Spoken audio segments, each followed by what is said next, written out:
Welcome to another episode of On the Capo Stand podcast. I am your host, David, and alongside, as in every week, the talisman from Egypt, our good friend Ahmed.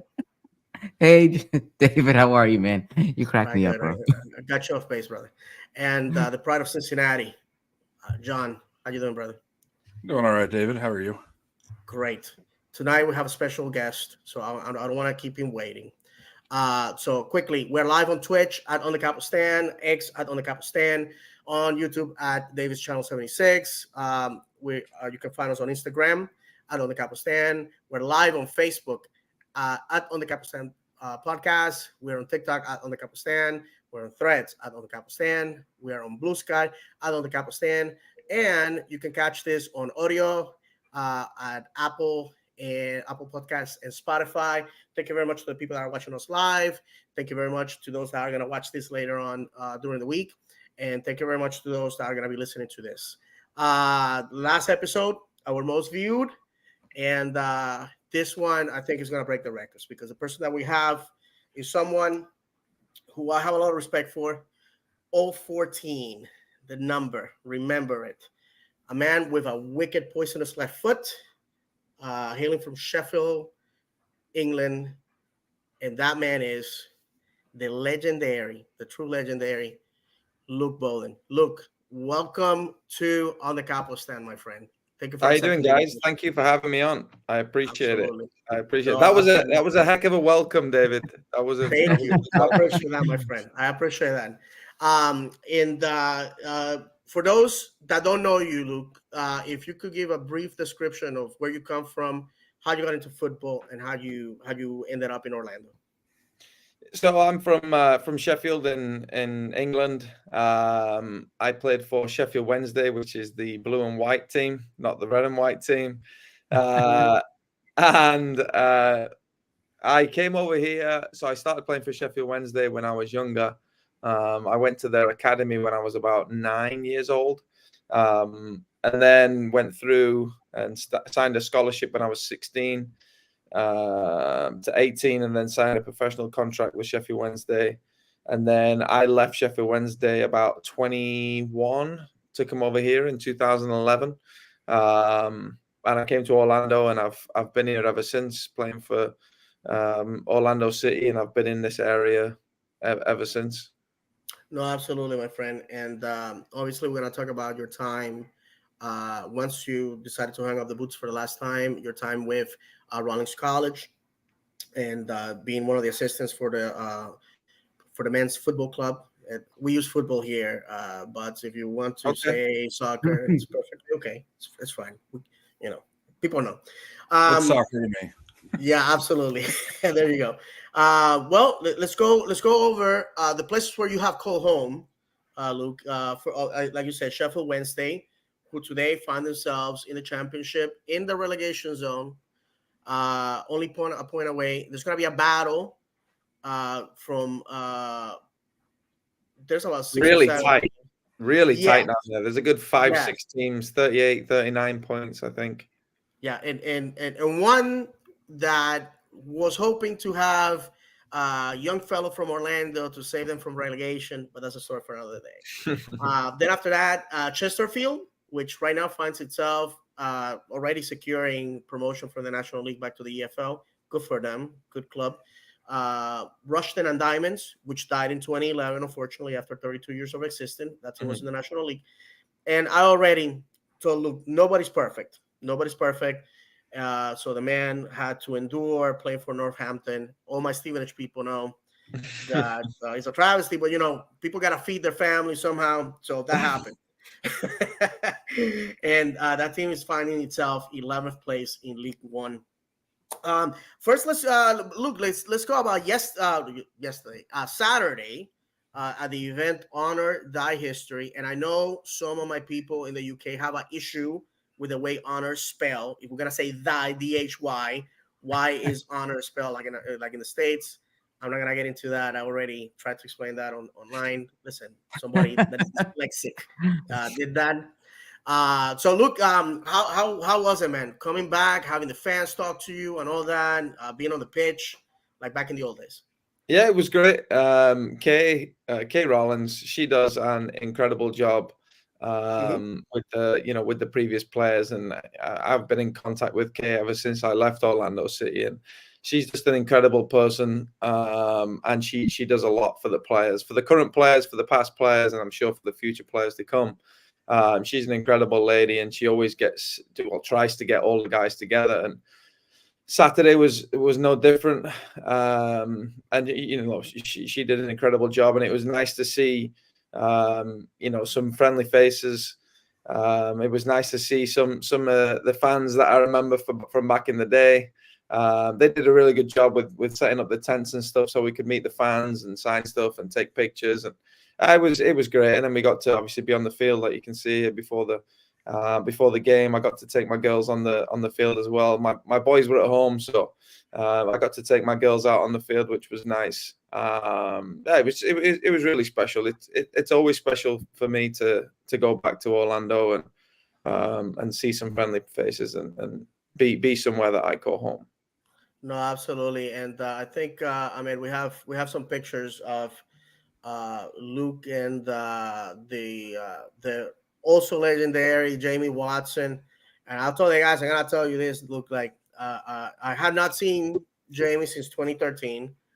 I was a little emotional. Hug the man, maybe breaking some people's personal space boundaries. But, that's me. I'm a hugger. I'm sorry. I should have given him a warning.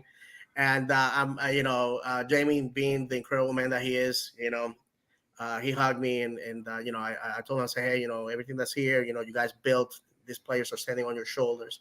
And then I turned to Luke and I said, hey man, handshake, old business. I would like to have you on my show. Okay, good picture. See you later. Yeah. Yeah, we were straight to business. I don't remember that. I don't remember the hug and the emotion with me and you. It was like, you got I'm telling you, man. All right, man. I'm just joking. I felt bad, man. I felt bad because I obviously had talked myself and Ahmed. We talked to you when in your time with the Seawolves, and we got there. Louis Neal and Bernard, 2011 player.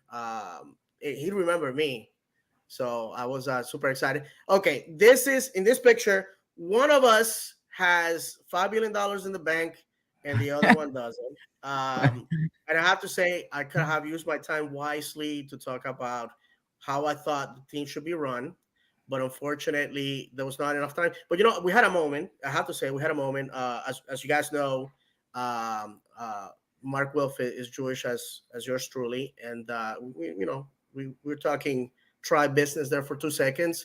He thanked me and moved on. So that was pretty cool. I mean, who can say they took a picture with the owner of the team?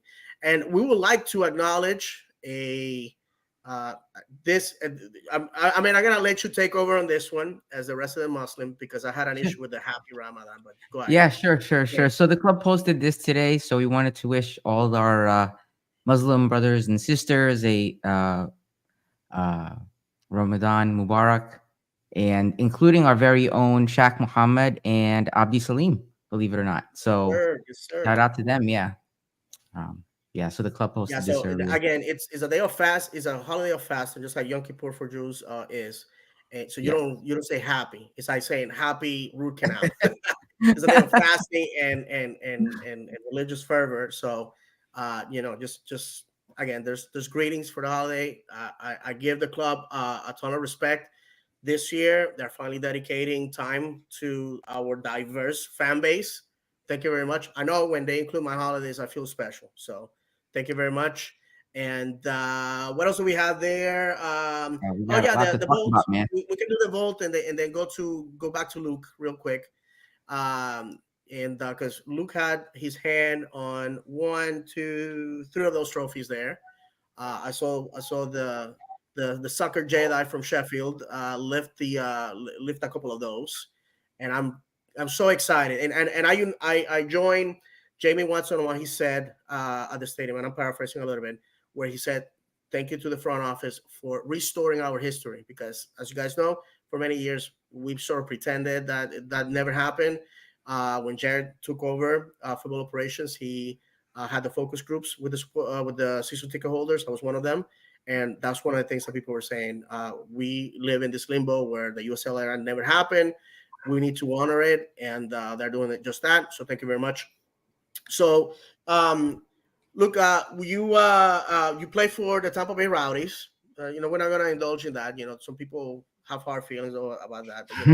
But, and then you went to the Seawolves, which again, my favorite player. There you go, Seawolves. I was trying to find mine, and I didn't want to wake up my wife. I may or may not have been to every single Seawolves game. Yeah. I went to a ton of them. Trust me on that. And how was that experience, Luke? Because you went from the traditional game into a hockey rink, basically. It's really different. At first it's like at first you just play because you have no idea what you're doing. You have no idea really of the rules, and it's in your head in that moment. It's similar because it's a ball and 2 goals and 2 teams on the field.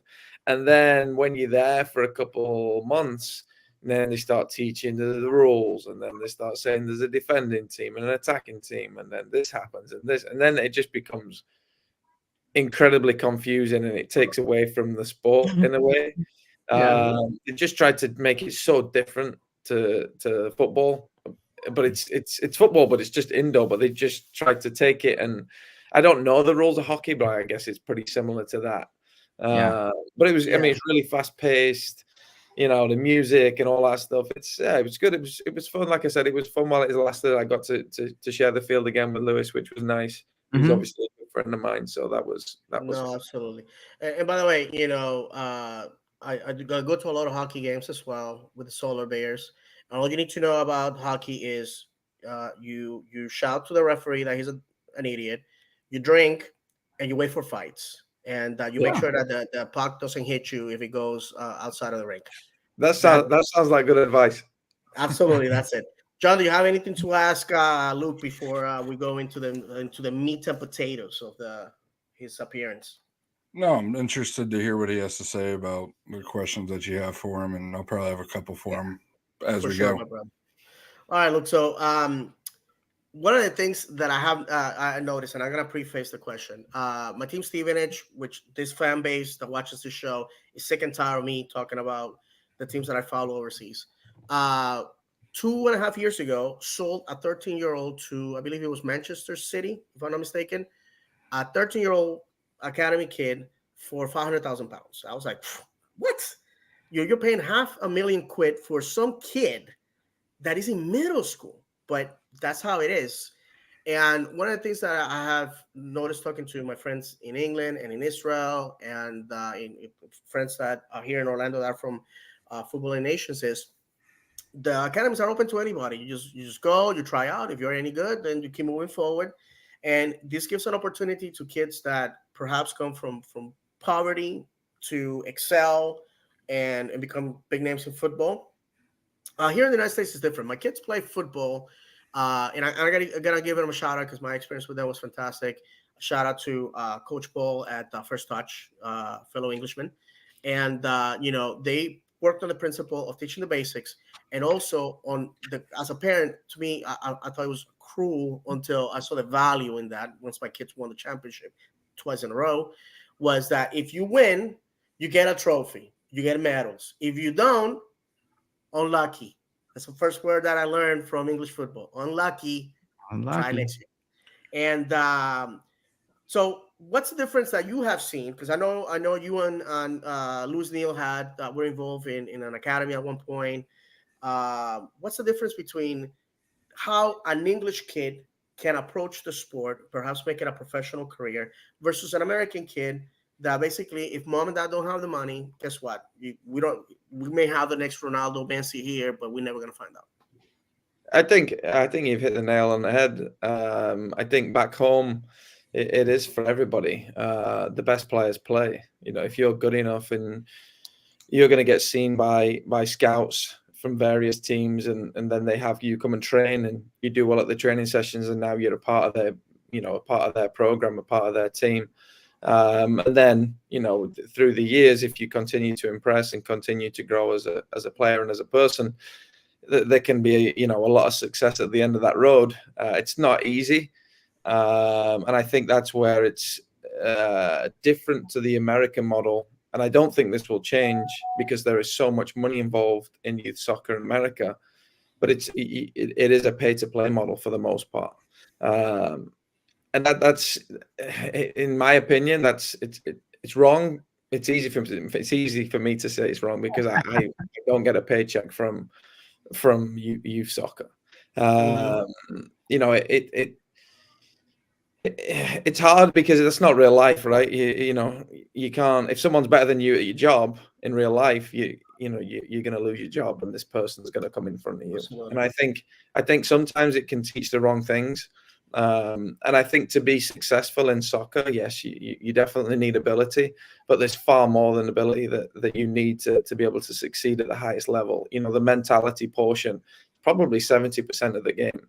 To be resilient when things go wrong, to persevere, and to keep going and keep doing the right things is really hard. And I think that's why you see a lot of players, you talk about back home, the majority of players from back home do not come from affluent backgrounds. They've had to fight and scrap, and they've had to deal with adversity. They've had to deal with tough times, and they've managed to persevere with doing the right things and keeping their eyes focused on the main goal, which is to be the best player that they can possibly be, to play at the highest level that they can possibly be. And once you introduce money, and then this is not kids' fault. Don't get me wrong. Nobody chooses to grow up in an affluent family. No one chooses.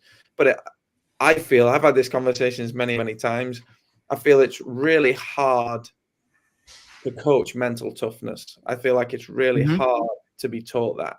I feel like you get that through experiences. I'm not saying that you can't do that, but I do think it is. I do think it is tough if you have been given and given and given, and saying that you're the best. You're the best. You're right, because you're paying. You're paying. That's why you're playing. And and then on top of that, then because people are paying, there's the pressure from parents saying, well, why is my son not paying? Why is my son not playing? I'm paying X amount. Why is he not playing? And then if the coach turns around and says, well, he's just not good enough right now, that's not right anymore. But that's life. And that's how kids will then learn to deal with that adversity. And they either do deal with it and they progress, or they don't deal with it. And then soccer's not for you. Especially professional soccer. Listen, if you want to pay and you want to go and play and just have fun and enjoy that social environment with your team, with your friends, no problem. But if you're telling your coaches that you're aspiring to be a professional player, there's way more that goes into that, and you have to accept that sometimes I'm not good enough. So what do I do about it? What plan am I putting in place to do something about it? If I'm not as fit as the kid in front of me, if I'm not as strong as the kid in front of me, I need to go away on my own and do something about that. Not get my parents to be knocking on the coach's door saying, I'm paying $3,000 a month for little Billy Bob to play in this team, and he's not playing. That I just don't think that teaches real life. That's not real life. Sooner or later, the kids are going to go into the big bad world, and they're going to realize, oh, this guy's better than me at my job. I'm going to lose my job. And I have to do something about that. So I think there are a lot of life skills involved in that. But I feel like it's been such a part of American soccer, and people are making so much money out of it. Doing very, very little. And I just don't see it changing. Now, don't get me wrong. I know some people who are excellent, and they'll do everything and anything in their power to help these kids succeed, but they still get the backlash, the parents that pay this and pay that, and they think they can say these things and do these things to try and make kids play. It's a really hard situation, because there are some really, really, really good coaches that I have good relationships with, that do try and do right by the kids, and they play the best players, and that's there's no sharing minutes. I think sharing minutes, if you're looking to be a professional soccer player, sharing minutes should not be even in the conversation. But it's it's just part of it, unfortunately. Football is cruel and unpredictable. And Ahmed, go ahead, brother, because you're the one with the son in the OC Academy, so you know Yeah. this. Yeah.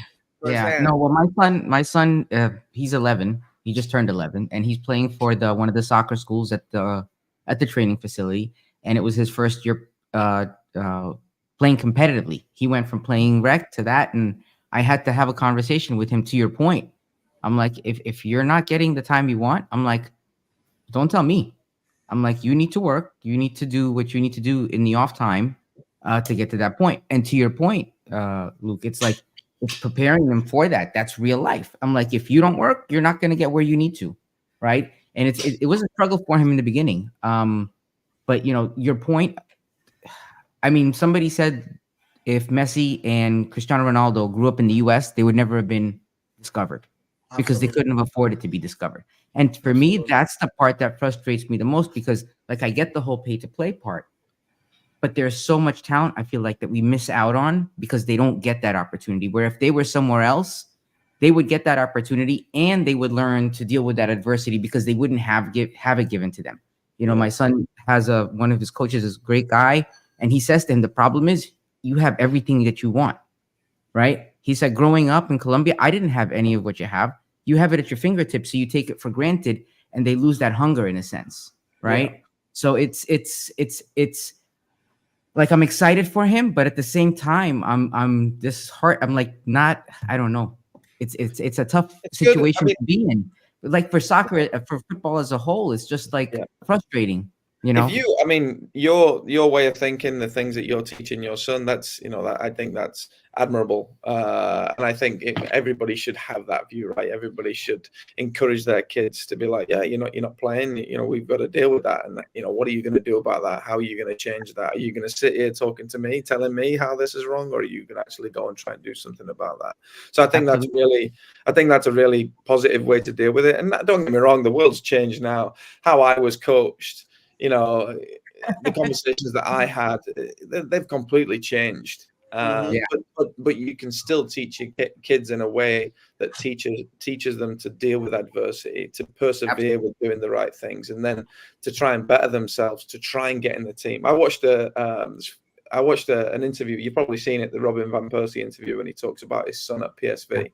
And he said he got in the car and he was complaining about the coach not playing him, and blah, blah, and he just turned around to him. Yeah. And this is where this has changed. This is, but he said, you sound like a loser. Are you a loser? And he said his son was looking at him like, what? He said, you're talking about your coach. Go and do something about it. And he said 2-3 weeks later, he's in the starting 11 and he's playing. And I just thought that was, like I said, things have changed. The way that you approach kids, the way that you talk now has to change. Yeah. The world's moved on, and you can't be like that. No, sure. I mean, with your own children, you can do whatever you need to do. But I think you're a coach. You can teach these things, and you can also teach the parents at times, because you may be able to help in that instance. But I think there's definitely a way to talk about that and to do that. No, absolutely. So moving on. I do have one question ahead, to add on. So going back to like the difference between the two models, obviously, not most academies that I know of here in the States pretty much stop at U18, U19, senior in high school. And over there they seem to carry on through U23, and then after that's the, reserve and senior team. And you look at somebody like Duncan, for instance, walked on at Creighton and then moved up. And I'm sure part of the reason he was overlooked was because his parents may have not had the income to pay for him to play at one of the academies that get a lot of exposure. So the question is like, and I know you may or may not be able to answer it a certain way because of what your profession is now, but isn't that like basically the positive of having the college model with how youth soccer is set up here? Is you have obviously the three different divisions and NAIA in college that players can potentially work through that controversy and get that exposure if they work hard enough. Obviously, like you said, the skill has to be there, but the stick-to-itiveness and the work ethic, if they have it, will eventually shine through and at the college ranks, I assume. Yeah, see, I think college is a fantastic stepping stone between youth soccer and professional soccer. If the players are in the right environment, around the right coaches, around the right players who are like-minded with what they want to do with their future. There's a misconception that you go to college and your dreams of playing professional soccer die with it, and blah blah blah. I've heard it a million times. That just depends on what person you are. If you want to improve and you want to get better, you'll do it. If you want to use semesters as an excuse and classes and presentations and exams, and if you want to use that as an excuse, you'll use it as an excuse, and professional soccer is probably not going to be for you. So I think college does give a platform to be able to grow as a person, to be able to grow as a player, and then hopefully you're ready. Because the brutal reality is, if you're not good enough at 16 years old, college is probably going to be your best option. People will identify you, I would say, as potentially going to play straight into professional soccer from youth. At probably 15, 16-year-old people could probably, unless you have some major injury, people could probably hang a hat on you and say, you're going to go pro. You won't need to go to college. Now, you have to be very careful with that, because there's homegrown contracts and there's all this other stuff that's not gonna, it doesn't secure anything. All it does is it potentially damages your college career that you could have had. So there's those players that are on the periphery that probably could go pro, kinda, and that's, for me, that's the player that needs to go to college, go to a top university, go to Clemson, Wake Forest, UNC, go to one of these top schools, grow as a player and as a person for 4 years, and then hopefully go in the draft and get drafted. For me, if you're that player, then you need to go and do that and have that experience. Again, making sure you're under the right coaches, around the right players in the right environment who are all like-minded in what they want to do. If you are exceptional, people will know that. You will know that. And then there'll be no need for you to go to college. I have no idea about Pulisic's, what happened with him, but if you're going to Germany at, I forgot what it was, that 14 was he? Something like that, yeah. You're going to Borussia Dortmund. That's the player where you're like, okay, I'm going to have a career in this. I can still do my online degree if I want to do that, because I feel like that's just part of the US culture, to get a college degree. But I think that's fantastic, and I don't think that that's advocated for enough. I think you should get your degree. Now I'm here. Now I see it. Now I know how much this piece of paper is valued. You should definitely do that. Yes, sir. You have so much spare time as a professional player when you're away in hotels. You've got all this time. People should be pushing these younger players to go and get a degree, and I have no idea why they don't. I think it's so important. And look, I'm glad that you brought that up. We had a lot of players here in Orlando City that went through the college route. We had Teshra Kindela that, while playing in Orlando, earned a master's in finance and now has moved on to a fantastic career after football. Will Johnson was working locally in a finance company. Tommy Redding, after retirement, became an IT manager.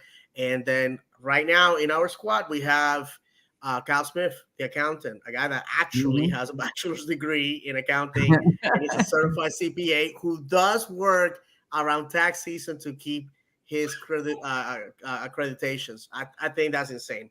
But, that's a story for another day. The question that I have for you, because is the difference between college versus pro, because for those that don't know, Luke is an assistant at Rawlings College. For everybody that is listening or watching from outside of Orlando, is a local university based out of Winter Park. You had to go back to school. In fact, you were a classmate of a friend of mine at some point.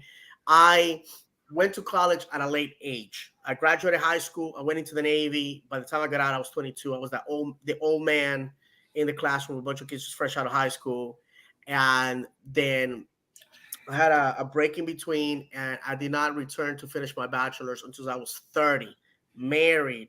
But in my graduation, if you can see my pictures, is me 33 years old with a pregnant wife and a toddler. That's basically how it was. how was that experience of going back to college at a later age, because you were in your late 20s, and the transition? And I finished with this. I asked Tesho, how did he like having a 9 to 5 job? And he said, "Hey, look, I think it's fantastic. It's great, but I gotta tell you this: it will never beat having 25,000 people screaming your name after scoring a late winner." And Yeah. I thought that was so beautiful because it's the honesty. Being blessed with being a football player is something that is great. I will never find that out because I'm a fat middle-aged man that gets winded just going to check his mail. But that's okay. Luke did, and he's gonna tell us all about it. Are the comments pertinent to Luke before we move on? If you guys can check the comments. Yeah, we can do the first one. Okay, go ahead.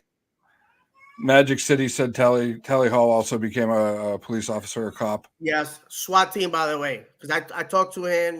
We had a little conversation because I'm like that. I don't respect personal boundaries. I talk too much. I'm too friendly with people. Okay, I'm the kid that when I was little, my mother had to watch over me because I would go with anybody that had candy. So that's basically how it was. But I'm sorry, Luke, if you can go into how was it to go back to college and how is it to be in the college game now? Yeah, so I'm actually still doing college. I graduate at the end of December. So I never, obviously, I went to high school in England. I finished. Congratulations. Thank you. I finished school. Well, I'm not there yet, so we'll see. Well, I finished school when I was 16 in England, and then when I came over here, actually, so when I was in England at Sheffield Wednesday, Sean McCauley, that was the assistant coach under James O'Connor, and was the interim head coach for a little while. He was my academy director when I was in England at Sheffield Wednesday. So I've known Sean a long time. He was actually one of my coaches when I was under 15s as well, under 16s at Sheffield Wednesday. So I've known Sean for quite a while, and he was always adamant on education, whether it be soccer, whether it be academic. He was always big on that, and he pushed all of us into getting our coaching licenses at an early age. And then when I came over here, I had to do my coaching licenses in the US as well. And then I've known Keith Buckley, the head coach now at Rollins, for many, many years. We used to play Rollins in preseason quite a lot. Right. I've met Keith. Dennis Chen came from Rollins, right? He's what? Dennis Chen, he came from Rollins. Yeah, Dennis Chen. He came from Rollins as well. Yeah. So I've known Keith for a long time, and I remember going into his office, and he said, "Well, what do you want to do with this?" Because I actually saw him at a game, and I said, "Hey, I'm going to come. When's your preseason start? I'm going to come watch training." And literally, probably 3-4 weeks after that, his assistant left, and he said, "What are you doing?" And I said, I'm doing this academy at Lewis." And he said, "Do you want to come and be the assistant?" And I said, "Yeah, I would love to." I had no idea what I was getting myself in for, but I've known for a while. We're obviously good friends. So I went down there, and I just loved it. I love everything about it. I love the fact that the professional game is just, you're a piece of meat. And when you're done, you're done. It's the next person that comes in. And that's the way it is. That's why we love it, right? Because it's brutal. And if you don't do your job, you lose your job. And that the college scene is a little bit different because you're giving these kids more than just soccer. You're taking kids from all around the world, and now, because now college soccer is global and we have recruiting agencies all around the world, and you're bringing them to the US to a campus like Rollins, which is incredible. And now you're giving them a chance to, walk away with their MBA after 5 years, something that they would have probably never done. But because they're, they have this incredible talent in soccer, and academically they've looked after their portfolios, that they can now be very successful over the 5 years. And then what I want to try and do, and what I've tried to do previously, particularly in the last couple of years, is try and then push them onto the next level and try and play professionally through various people that I've played with and known now who are in the US. James O'Connor's one, obviously Lewis. So I know quite a few people now. Dave McKay, that was the strength and conditioning coach, who's now at Rhode Island with Connor. So there's various people now that I know that are in the game still, in the professional game, that hopefully as we start to bring players through, and hopefully we create that environment where they can then get their degree, and then after getting this degree in the back pocket, they can go and pursue trying to be a professional soccer player. Look, real quick, did I hear you correctly? James O'Connor is coaching once again in the championship in Rhode Island? No, James O'Connor's the director of football at Louisville. Okay, no, I thought, yeah, I'm sorry, I misunderstood you. You said he's in Rhode Island. I thought that James was. Oh, sorry, no, yeah, no. James O'Connor's the director of football at Louisville, and Yes. Cano and Dave McKay are at Rhode Island. Okay, So gotcha, whether I worked with them, whether I played with them, friends, or whatever the case may be, I still have decent connections at the professional level. And if I do find the right player, and it would always have to be the right player. Again, I spoke about the mentality portion. The ability is such a small piece of it. So the mentality is really important. If I do find those players, and I have these players over 4 or 5 years, I have no problem with trying to push them on to people that I know in the game, because I trust them to do a job. But it's funny because my first meeting with Keith was, what do you want to do with this? You know, I was sat in his office, and he said, what do you want to do with this? Do you like it? And I said, yeah, I love it. I really like it. He said, so what do you want to do? And I said, well, I'd like to be a head coach one day. And he said, oh, that's brilliant. He said, that's fantastic. He said, you're going to need a degree. I said, right. I'm thinking like, what is it, like a year? You know, like is this like a 6-month thing? And he said, no, you're gonna have to get a full degree. You're gonna have to do 4 years, 5 years, however long it takes. You need to get your undergrad. And I was like, I was 29, 30. I was 30. I had my son. Now I've got my son. Who's 8. I've got my daughter who's 3. I've got my other daughter who's 2. I've got my other son who's 1, and my wife. Oh wow! Oh wow!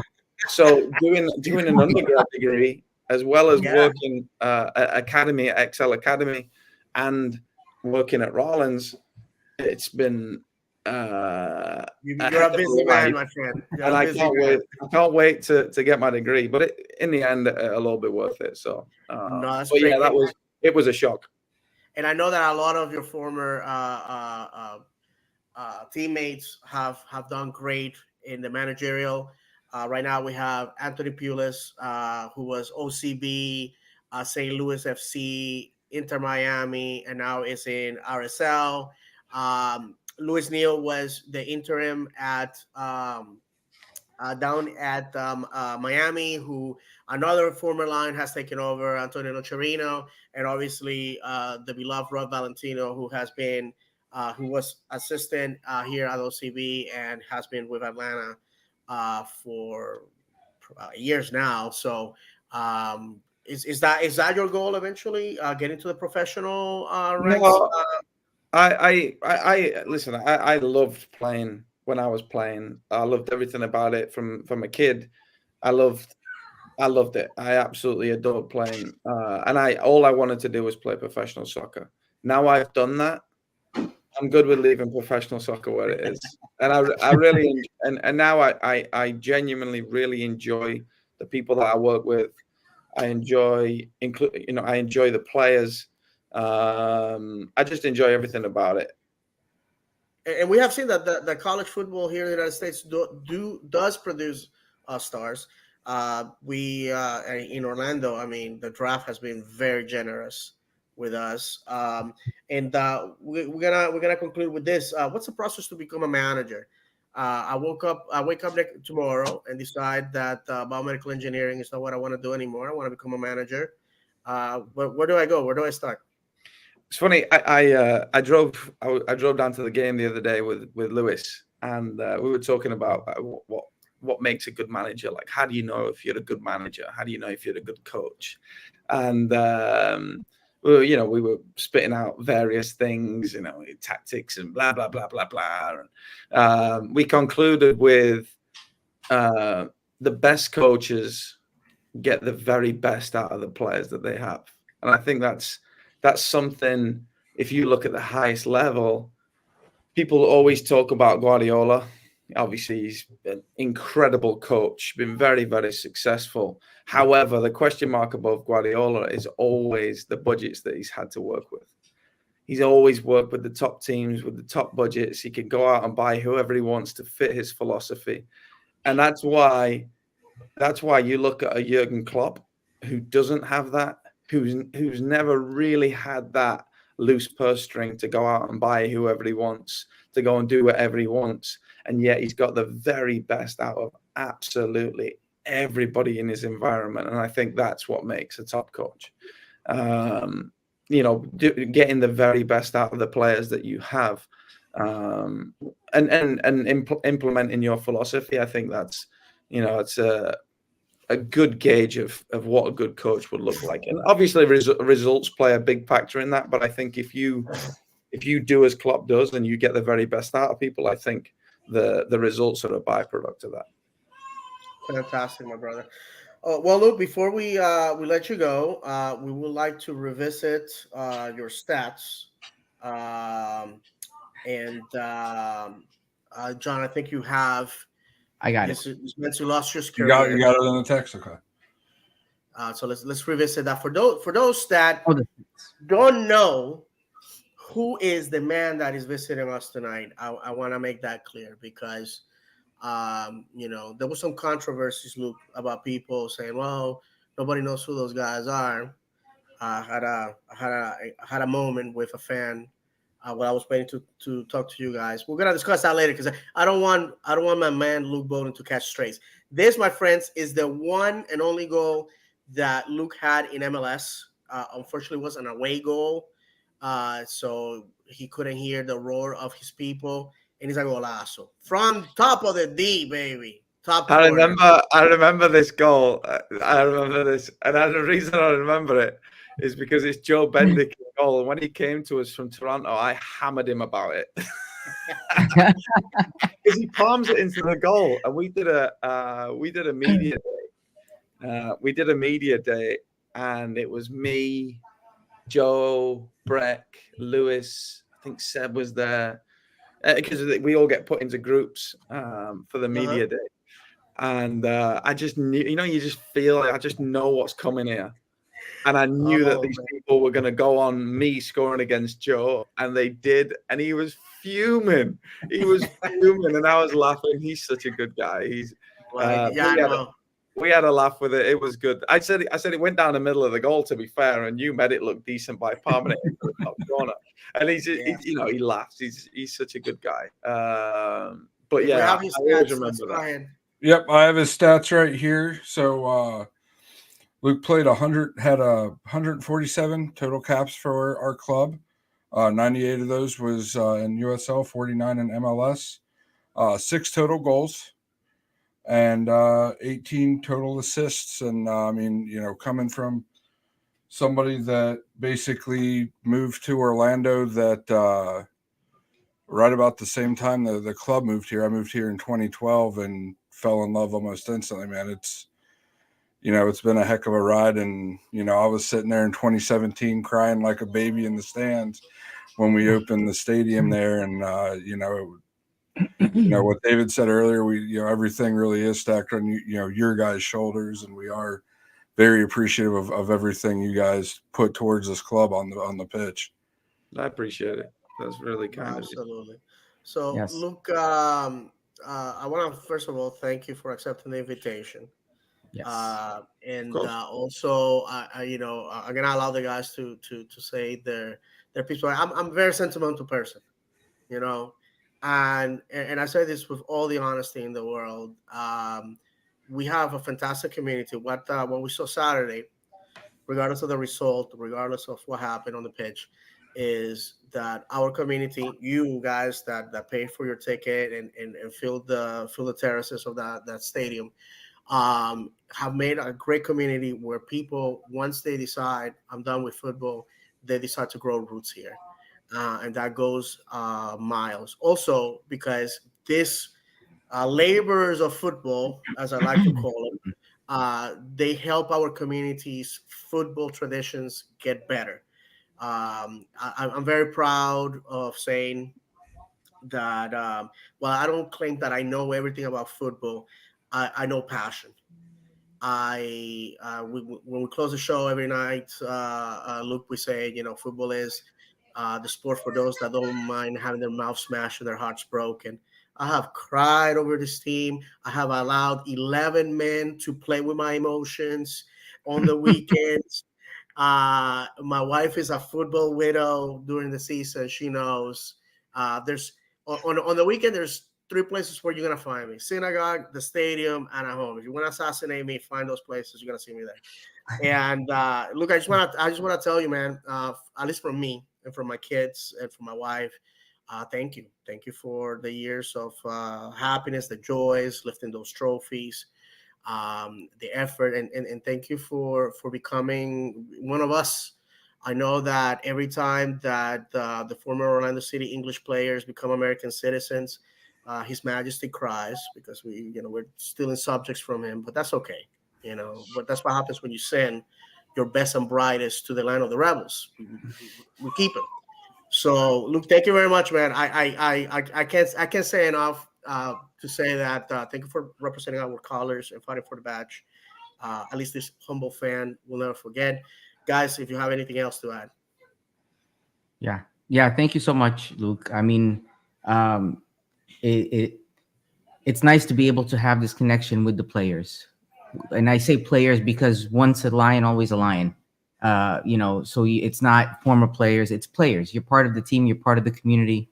So thank you really for everything you've done for the team and what you're continuing to do for the soccer community, for the football community, for the kids, and for the up and coming pro athletes that are coming our way. Absolutely. John? I already said my piece. No, I appreciate it. I appreciate it. There's obviously that was being at Orlando was some of the best days, some of the best years of my career, and it was a very special place, and obviously the people are a huge part of that. And I know I speak for a lot of the players when I say that, and we don't say that lightly. And there's a reason we all stick around here, and like you say, we all grow roots here. It's a special place surrounded by special people, and it's a place that I call home, and I hope to say that for the rest of my life. Absolutely, my friend. And hopefully we'll see you again at the stadium. And, so we can, or perhaps, one day over pints, talk about football or something like that. I want to thank everybody that joined us live to obviously hear about Luke. It's not about me. Nobody knows who I am. So Luke, thank you very much. We're gonna let Luke go because unfortunately, I know we actually have to talk about the game on Saturday. We're gonna talk about champions. We're gonna talk about a bunch of other things. But I want to say goodbye to this legend. The only way I know how is by saying, "Na na na na na na na na na." We got Luke Boden. Luke Boden. That's right, baby. I still remember. 2011 faithful. 2011 faithful. Luke, thank you Nice very one, much. guys. Thank you for having me. Thank you for having me, and letting me be a part of this. This is your Our house, my pleasure. friend. You come back whenever you want, okay? Yeah, Take care, guys. absolutely. Every Monday Awesome. at 9. That's right. Thank Thank you. you, Luke. I appreciate it. All Take right, care, guys. guys. So while we let the legendary Luke Boden say goodbye, unfortunately, people, we have to talk about Tigres last Tuesday. I went there Tuesday night. 10,000 people showed up to see the Lions take on one of the greatest teams in Mexican football in North America. And I have to say, um, 0-0 result. I always say 0-0 results are like kissing your cousin. They feel okay, but you can't brag about them. So that's what happened. I mean, we had our chances. They had their chances. Unfortunately, we couldn't finish. Let's go ahead, guys. Who was your man of the match, and your opinion about the game, which tomorrow, as we're recording this on a Monday, tomorrow we're gonna have to find out, how this story ends. Do we have redemption, or do we go home empty-handed out of Nuevo León State in Mexico? Go ahead, John. I'll let you go first. Man of the match for me for the Tigers game, honestly, was Dagger Dan. As far as an individual performance, somebody that handled his job, that guy bodied Gignac several times, forced several turnovers from Gignac as well as their wingers. And then, the honorable mentions, the obvious one everybody's talking about, and Brecalo. The defense looked completely different, absolutely solid with them in there last Tuesday night. And as far as the match goes, that was the job. That was the, to-do list, if you will, is escape there without giving up an away goal to Tigres. And the boys did that, and now we have a chance to, have a bit of redemption and do what they did to us last year and advance on. Hopefully we don't have to advance on the archaic rule, but that's definitely in play going into tomorrow night. So if the game ends in a draw, we, advance and get to hear the Tigres supporters cry now like we did a year ago. Woo! There you go. I'm in. Man of the match. Honestly, I kind of struggle with that one. I think our defense as a whole was our strong suit. It's I was a little underwhelmed by the game. I'll be honest with you. I sent you guys the message when we were there. I don't know if it was the lack of energy in the stadium or what it was. I felt like I was watching a game in slow motion. With that said, am I thrilled with the outcome? No, I would have liked to leave with a point. But I get it. I would have still liked to leave with a point. So I'm looking forward to tomorrow, and that's the only way to go. We have no other choice. It's a late match too. Yeah, I it's know. gonna be late one because they're Central Time. I have to Yeah. tell you guys, we played for what the tournament is. I would have loved to score a goal and gone Yeah. to Mexico with the advantage. Also could have gone the wrong way. They could have scored, and but now they know how it feels to be at home. If we score and they fail, it's over. If we score more Yeah. goals, it's over. If it ends 0-0, extra time, and then Absolutely. let the cruelty and unpredictability of Oh. football take over. It's gonna be madness. I have to say, I know it was a Tuesday. It was 6 p.m. No, it wasn't a 6 p.m. kickoff. It was 9 o'clock. 9 9. p.m. And listen, I'm not. I live close to the stadium, so I'm not gonna talk trash to people. I just thought we could have done better with the attendance. Yeah. Other teams managed to fill the house in the middle of the week, um, and I know that the defeat on Miami sort of took the wind off our sails, and I get that part. But as we progress in this tournament, because I'm a firm believer that we're gonna pull it off. We're gonna pull it off. And if we do, all those Tigers fans that just get off social media. If you were one of those guys that at me last year, because I got a thing coming for you. The fact of the matter is it's gonna be we're going to the cauldron. Okay, it's gonna be a bloodbath. It's in their house, full house, and those guys have one thing. They want to beat the gringos. I'm telling you, I speak Spanish. I read Spanish. I've seen the social media. It doesn't matter that our guys are from all over the world. We are from the big bad Uncle Sam land, and they have a duty to put us in our place. Back to baseball, back to basketball, back to American football. That's how they put it. Mhm. And my all my respects to the fans that are going to be traveling away. Now that you know how international football it is, don't take pictures, don't change shirts. We're there for business. With that said, we moved on to this Saturday night.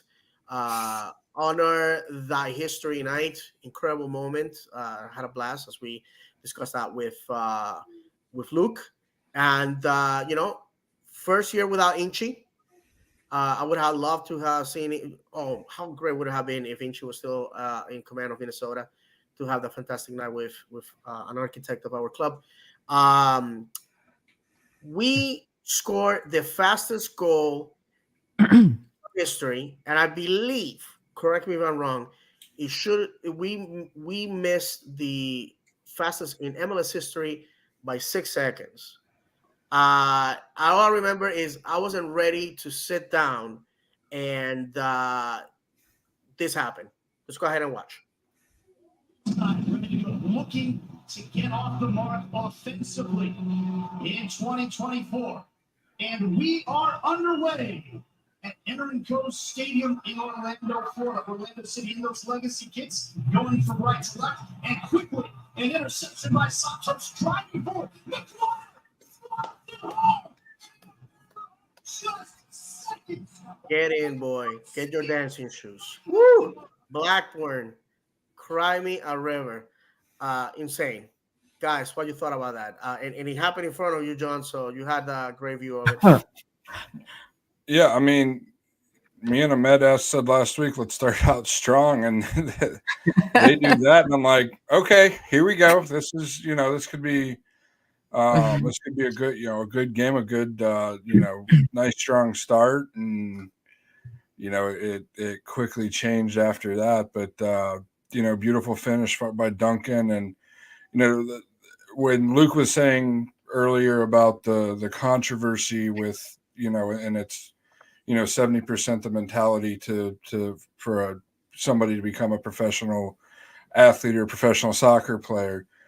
That just shows with Duncan, with how he's responded with the controversy, thinking he was over there and got his big chance in England, and could basically be the savior of the savior of a club being relegated, and then because of human error, and he's now back with the club he started with, and he seems to have taken it as just another day in the office, like, oh, just another obstacle for me to overcome, and has a brace on Saturday, which you score a brace, you got to be doing something right, and easily could have turned that into a hat trick.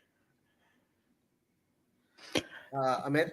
Yes, to John's point, I was like, somebody's been watching our podcast. They heard what we were saying, and they came out like that.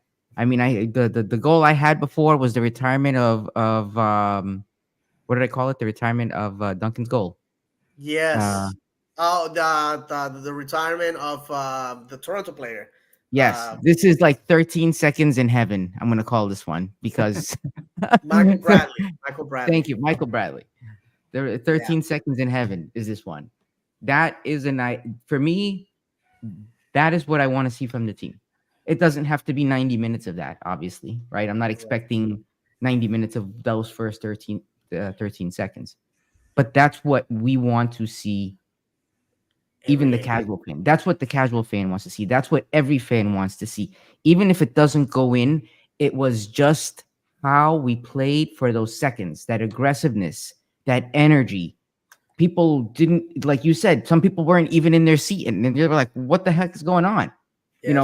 For me, that those 13 seconds epitomize what I want from our team, regardless of the outcome. So for me, that game on Saturday was a win in that sense, right? No I saw something I hadn't seen yet in all the games we played, like I saw on Saturday in those first 13 seconds. If I see more play like that, I don't, not that I don't care what the result is, but you can't not love what you're watching. You can't not love it. It attracts you. It's gonna bring everybody to that stadium. That stadium will be packed every single game, and people will be watching every away game. Huh? I said the results will take care of themselves if they play with that intensity. Absolutely.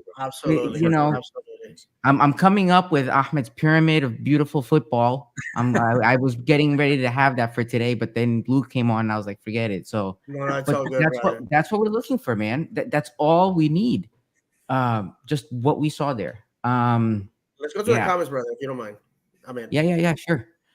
So Mark Rodriguez said, hey guys, sorry joining late. This was earlier when he said, and hello, Luke. Misael Rosa. Saturday, brother. Misael Rosa says, I'm assuming no Cesar versus Tigres. Who do you guys think we should plug in there? Also, you think Facu plays versus Tigres? And then he goes on to say, even though I bought several pieces of the Honor Thy History merch, I'm starting to think it's bad luck. Hopefully we go purple versus Tigres. Don't say that. I mean, if you don't mind, or John, we have the picture. Yep, I got it. Of Cesar leaving the stadium Saturday night with a boot. And I have good news from a source that he was checked, and that is nothing but a sprained um, ankle. Thank God, there's nothing torn, broken. And I was told that the fluoroscopy X-ray mini C-arm that was used to make the diagnosis was installed by yours truly back in August. So 6 degrees of separation between myself and this beautiful club once again. So I am glad that my work contributed to. So what I'm saying, Mark, now that we're first name basis, is when we win silverware this year, I, not the captain, I am gonna be lifting the cup because obviously my work has contributed. I'm just throwing it out there. So, do we have any other comments, Guys. or are we good, brother? No, that's it. Those are all the comments we have right now. Beautiful. And David, Beautiful. I know you mentioned something about Cesar's injury with the pitch. We have that picture Yes, if you and want to I talk want about it. to give a shout out to Chris, our good friend Chris, who shared this picture with me. As you can see, there's like a little anthill there, and that's basically where Caesar like tripped over. I have to say, we are not here to be cheerleaders for the club. We gotta call it when we see it. The quality of the pitch has gone downhill. I don't know if the gentlemen that were working on it have moved on or what. I don't know what's wrong with the pitch. The quality of the pitch is substandard to the high quality that we're used to. And one of the things that I have found out about the pitch is the people, the groundskeepers. This is something that you go to school for. I did not know that you could get a bachelor's degree in grass, how to tend for a pitch. Is amazing. This is a lot of work, and not only do they take care of the stadium, they take care of the training facility for Pride, for Orlando, for OCB, the stadium for OCB, the academy. So these guys are 7 days a week working on this pitch, 12 months out of the year. And I don't know what's happening, whatever it is. Maybe, somebody from the club can say, hey, David, shut up. You don't know what you're talking about. It's because of this, that, and the other. But I'm not the only person that has So, commented on that. Go ahead, brother. David, yeah, last year we said the same thing about this time. And the people that usually watch know I used to work in golf, and did basically everything around a golf club and golf course that you could do. And I honestly, and throughout the year last year, remember, it got better and better and better and better. Mm-hmm. I honestly think it has to do with partly with the type of grass that they have. This is just pure speculation. With living down here in Florida, we can't have the Kentucky bluegrass or the poanas or the ryegrasses that they have Yeah. up north. We have to go with a Bermuda Yeah, yeah. blend, which really doesn't start to germinate until the highs are basically in the 80s, high 70s, low 80s, and it can't get below 55 to 60 degrees for the germination to take effect. So with that being said, the root structure isn't there like it should be. They do what they can to keep the turf as warm as possible in the cold months. Obviously, it's green, so everybody goes out in their front yard. It's probably kind of half brown, half green at this point in the year. Correct. So at least they've done a good job of keeping it looking good and looking green, and doesn't seem that they've spray painted it like some of the golf courses have to this time of year to make it look green. So I just think it's a matter of time. Give it a couple more weeks, and Mm-hmm. the boys now have in April they have 2 weeks off, and I think once we come back in late April, actually 3 weeks off from being at home. I think when they come back in late April, that the pitch will be back to the way we're used to seeing it. Fair enough, my friend. And John, listen, people come here to learn about football, and then on the side they learn about tending for pitches. Agronomy. Is it agronomy? Is that what it is? I believe. I think Agronomy is that's like measuring the land, I think. is it? It's land Okay, I surveying. forget, man. Listen, It's been 10 years I since I've went been to in golf. college. They gave me a piece of paper. That's all I know. So anyhow, with that said, guys, Pedro Galese.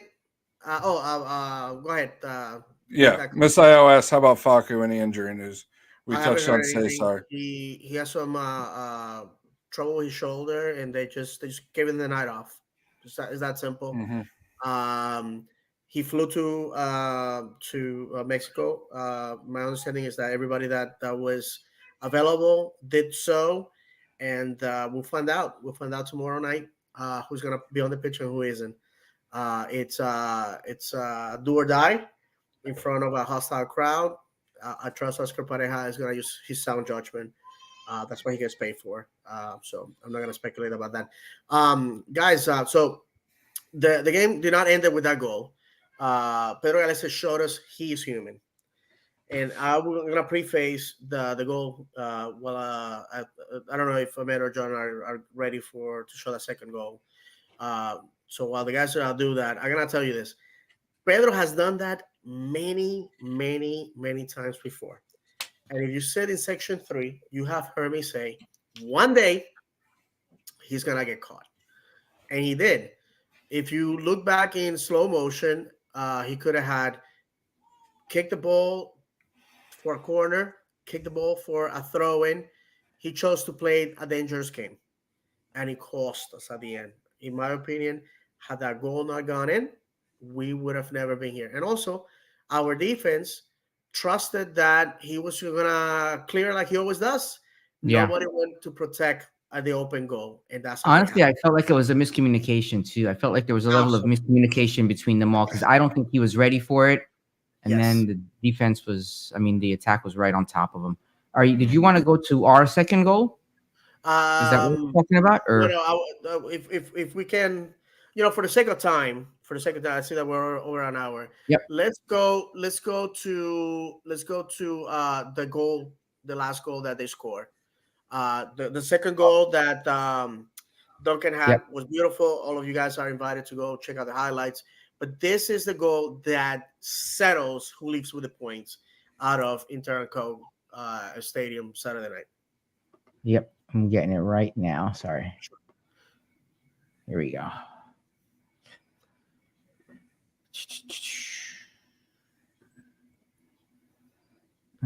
Technology people, it's okay. If you want top quality, you can go find some. But no, yeah. Here we go. Oh yeah, go ahead. Here we go. Minus the. Oh, let me put the audio on. This is out of a goal kick. Two things happen here. In characteristic fashion, and that's how I felt. The man showing the two guns. That's how I felt. the issue for me was the fact that the Viking, our captain, moves forward trying to get a hold of get the header. He is out of position. The ball is now past him, and then in the race towards goal, Mikey Holiday makes a crucial mistake. And I'm gonna say this because I don't like to point out to young people who are like we had Luke here talk about how difficult it is to become a professional, et cetera, et cetera. Again, I'm a fat guy that gets winded walking to the car. Mikey made a decision of leaving his man and trying to cut the angle for who he thought was going to be the shooter. And in the end, the ball is passed. The guy's already way past Mikey, and boom, goal, and that's it. In football, you go to games with two baskets, one to give and one to receive. We have been on the side of winning at the death many, many, many times. So in due justice, today or Saturday, we received it. I felt that after all the efforts that we had, we should have gotten something out of the game. But guys, and I have to say this, I was impressed. In section 3, where I sit, those people left feeling that they got their money's worth. And when I was walking out to my car, there was a girl that had one of those buttons that says, "Hey, it's my first Orlando City game," and she couldn't stop telling her their friends, "That was a lot of fun. I want to come back. That's incredible. A loss." To me, Give me 20,000 of those guys, Yep. like that young woman that appreciate the football, are gonna be here through the worst, and are gonna be faithful, rather than the madness that is happening down south, where people are just there because of a player. Clubs are built on people like that. So as a club, we have to be very, very proud of what we have achieved. Even though it was a defeat, it's the worst start in our MLS history. Nonetheless, 3 games out of a possible 9 points. But the fact of the matter is while the cards were not there for us Saturday night, the season's still going on. There's a lot of football to be played. Guys, final thoughts about the game in Minnesota. Versus Minnesota, I should say. Go ahead, John. Yeah, I mean, what David said about the young lady is exactly Ahmed's point. More than just wins and losses. If think about when we started, when the club started. This next year, the 10th year, 9 years since our first MLS match. But you go even further back before that, when we were with, when we were in the USL, and how we played with Enchi, and even into the MLS with Enchi. It was a very free-flowing, attacking-minded. They gave up a lot of goals, but they also scored a lot of goals. They were in a lot of games. There was the opening match in 2016 against David, I know you know this one because we've talked about it. The opening match, we scored 2 goals at the death. With RSL. RSL, yep. Never leave early. I learned that painful lesson that day. And it seemed like those teams were always in it. Unfortunately, they didn't win much. Obviously, we want the club to win and be successful. That's the number one thing. But for the way the match was played, if those boys put their heart in the match as they did this past Saturday, really go for it. Defensively, there was some mistakes. We can debate for 6 hours on that if we wanted to, but at the end of the day, Pedro's mistake, he does that. I think that might be his first time in his career he's ever done that. So we know that's not going to happen again. Right. It's not a constant. People are really down on Schlegel. He's not in good form right now, unfortunately. But guess what? We have another guy on the bench that's just as good, if not better, and potentially, no disrespect to Robin Janssen, maybe our best defender in Brekalo, from what he's shown us in the 2 matches that he's played. So, those things are everything that I came from Saturday, except for the result, I felt very positive about. I'm with you on that. We rested the guys that we needed to rest. Cut minutes on guys that we needed to cut. DDT, if we weren't playing tomorrow night, probably would have been in there the full 90 minutes, and Mikey wouldn't have came on. Or, Cesar doesn't get hurt, they don't score that second goal because he's right there in the middle to step up. Or to go on that same goal, Schlegel, isn't as conservative in guarding for the run towards the line and stays with his man a little bit tighter. Sliding, there's a bunch of things you can go that in a match like Saturday, with the opportunities that they had to put 3, 4, 5, 6 goals in, that in my opinion you can be positive about. Because when's the last time we had a 4 XG, 4 expected goals?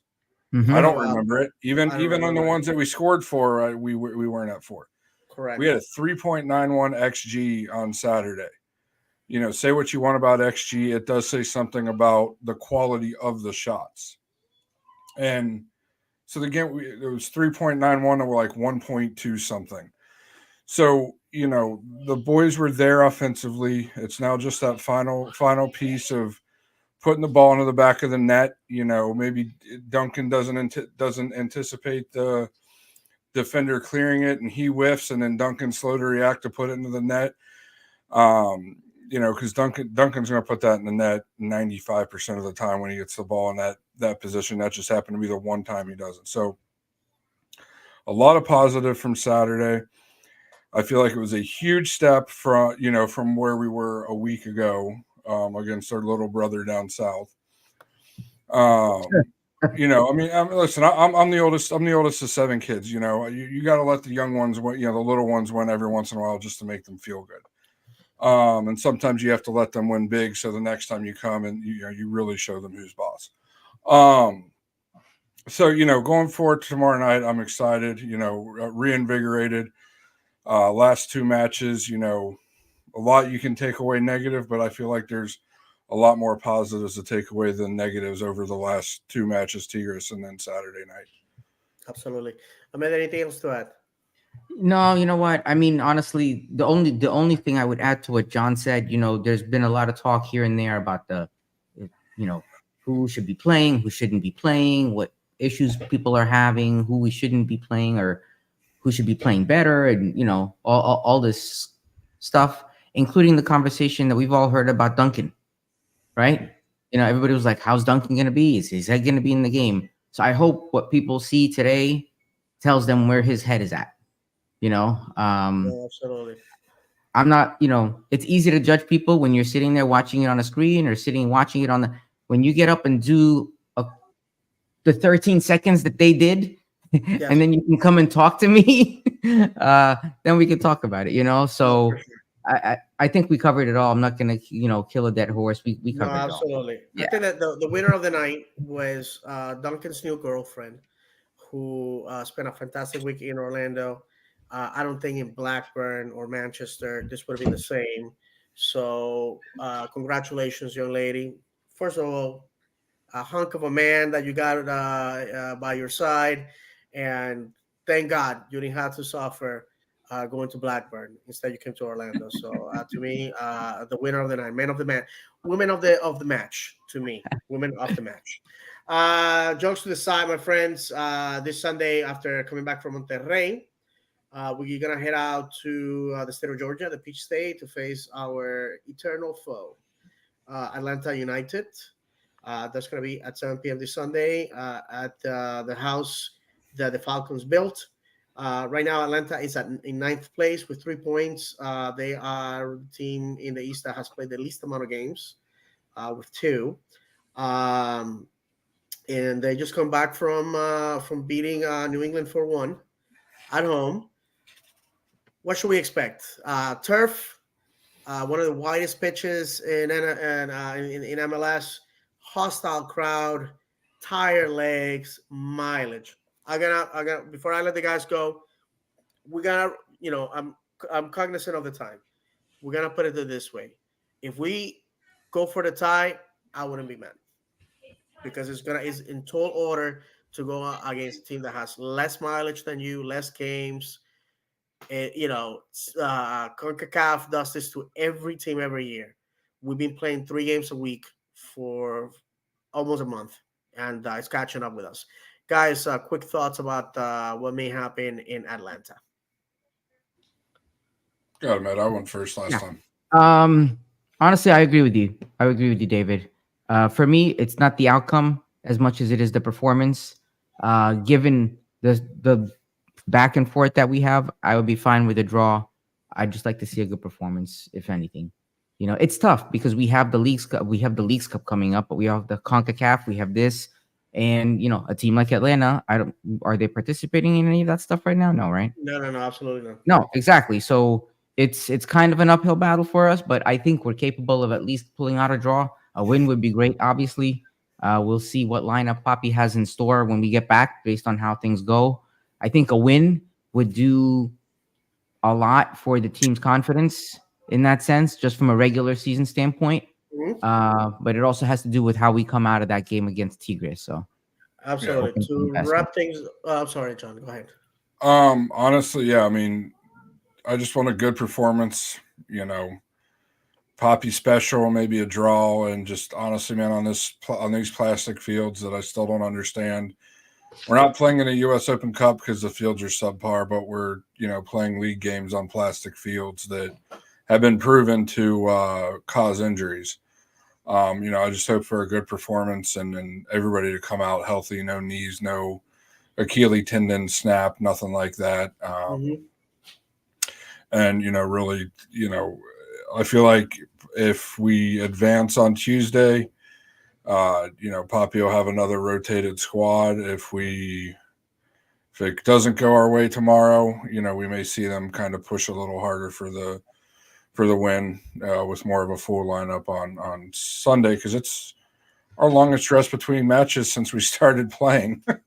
No, for sure. And if one of you guys want to do me the favors, we would like to announce that OCB has a official manager that has been named, and we want to wish the best to this gentleman. I'm gonna wait for his image to be on the screen before we announce him, and that is Argentinian Israeli Manuel Goldberg is the new head coach. Just like me, another tribe member. Manuel had a long history, managerial and as a player in the Israeli Premier. Not with Maccabi Haifa, but not everybody can be perfect. We know that. And back in Argentina, he was an assistant with OCB for the last 2 years. Likable guy, great guy. Very attack minded. So it's gonna do great for the boys. So OCB should be getting started for the beginning of the season. If you can, go ahead and support the boys. I have been a bit advocate for the club to either have these games at popular prices or free. That will allow people that, when things are not that great, that cannot attend games at Exploria, that then, they have the opportunity to go support our up and coming lines. That's just my opinion. We have one more comment there. Yep. Yeah, Jared Quackenbush says, gents, when we beat Tigres, when will our next CCC match be? That is a great question. I am looking that up right now, Jared. Give me and while one you do moment. that, well, there we go. While you do that, if we move on, who's in our bracket? We are going to be facing the winner of Columbus and Houston. And at this moment, if I'm not mistaken, Houston has the lead on that one. So, it's going to be MLS competition. Our bracket, I believe, if we get over Tigres, which is probably the strongest competition that we're going to have, then we're gonna get to we move away from the quarterfinals. Then we're in the semifinals. And if we look at the bottom of the bracket, I believe you're the one manipulating the graphic. Yep. At the bottom, you have the winner of Monterrey and Cincinnati, the other Rayados, the other team in Monterrey, a better team in my opinion than Tigres. Them and Cincinnati right now, it's leading on an away goal. For Monterrey. The winner of that will be facing the winner of Miami against Nashville. They're tied right now. The tie favors Miami because there were 2 away goals. But if Nashville plays Miami the way they did, they may send Miami to early grave. But do not despair. Because while we were, if you can put that on the screen. Yeah. If you were thinking that Messi was done, that the other option will be being gifted Leagues Cup and then try again next year, say no more. Ahmed and I have found a loophole for Miami to be in the World Cup, a Club World Cup. I'm going to show you how is that. If you look on your screens for the benefit of those in audio, CONCACAF has been given an extra spot to be determined to add another club. An extra spot. And listen, I was born at night, but not last night. And I guarantee you that this mysterious extra spot to be determined is going to be given to Messi and company. I guarantee you, it's not gonna be to Orlando. So heaven forbid.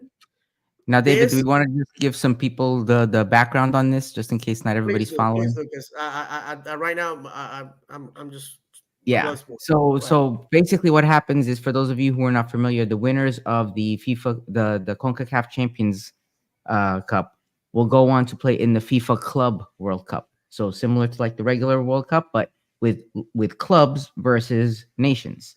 So in the FIFA Club World Cup, you'll have local clubs from every country that qualify. And to David's point, if we're looking at the screen, for the CONCACAF, you have 4 spots, one of which the Seattle Sounders have, then Monterrey and Leon, and the winners of the 2024 Champions Cup that we are all participating in right now. But magically, CONCACAF has one other slot because the U.S. is the host country for the 2025 FIFA Club World Cup. And guess what? So the organizers get to pick whatever team, or I shouldn't say whatever team, they have to determine the criteria that they will use to pick that team. So that is what David is referring to. And to go to answer Jared's question, next match will be after tomorrow night. Will be for the Champions Cup will be April 2nd or 3rd, and then the following week will be the second leg of that. No, absolutely. There you go, my friends. And on some personal news, next Tuesday, I'm gonna not tomorrow, the following. I'm gonna have my surgery. For those that don't know, I had a ruptured colon, almost killed me. But God is all powerful, almighty, and that did not happen. And for the past 7 months, I had a colonostomy bag. Was unbelievable. I don't wish that on my worst enemy. And my newly minted Orlando City supporter, my doctor, Dr. Tulum, if you're watching this, up the Lions.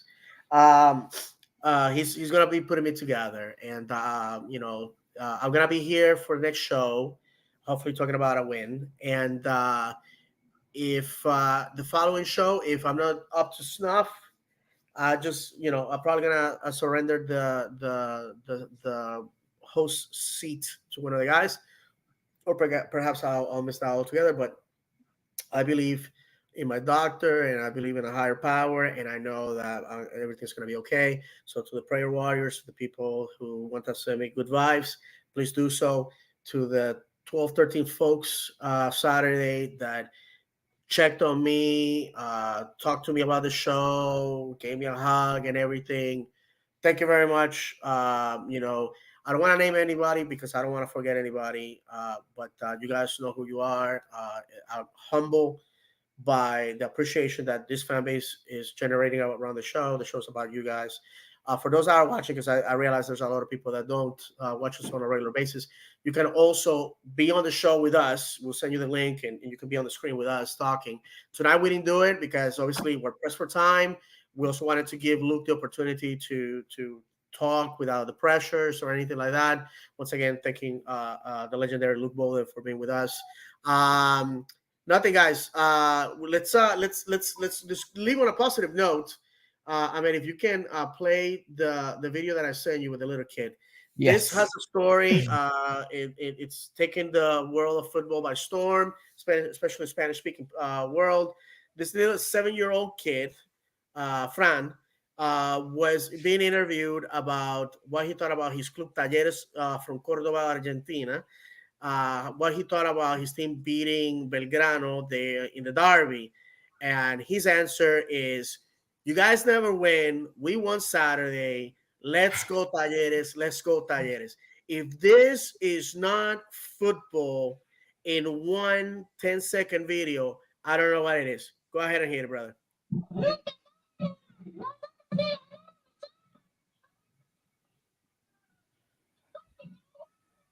And I don't know if you guys heard that. I think we had a little bit of problem with the audio.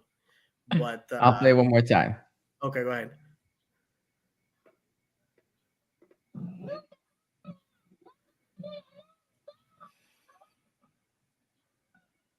All right, we tried it. You can go ahead and look it up. Will you put it on our Instagram story on the show? Yes. Instagram? Yeah, I did put it on an Instagram story. So there's the kid screaming, And basically, I'm gonna do it. It's like, ustedes nunca ganan. Nosotros ganamos el sábado. Aguante Talleres. Aguante Talleres. Oh, just love it. You know what I'm saying? I think the world has become a Talleres fans, and Belgrano. I'm sorry, boo boo, so sad. And you know the cool thing is the club brought the kid to the training ground. They print the shirts. What he was saying. They had him saying "Aguante Talleres" at the beginning of the from the booth at the beginning of the game, and every time there was a goal, he's like, "Goal!" Listen, football is born on the terraces in the young minds, and it's a great obsession. It's a great obsession of mine. Guys, anything else to say before we say goodbye for the week? The theme of March, just win in advance tomorrow, boys. Absolutely. That's the name of the game, right, guys? Yes. We're gonna go to Mexico and leave like bandits. I want to thank the 56 people that watched us live. A lot of you guys stayed from the beginning to end. Thank you very much. That's fantastic. On the screen, you guys can see where you can follow Ahmed and John. I have my personal account, but I don't share that because you don't want to see pictures of my kids. But I do manage the Instagram, the everything except the X. You're gonna be interacting with me, so thank you very much for that. And if for the people at Instagram, they love our stories. We share a lot of football related stuff, and that is I'm glad that you guys are having a lot of fun with that. John, anything else before we say goodbye? Nothing I can think of. Just win. Nope. Just win, baby. Win. Just win, Win baby. in advance. Yes. That's it. All right, guys. Yes. Well, we're gonna say goodbye. Go ahead. I'm sorry. Go ahead.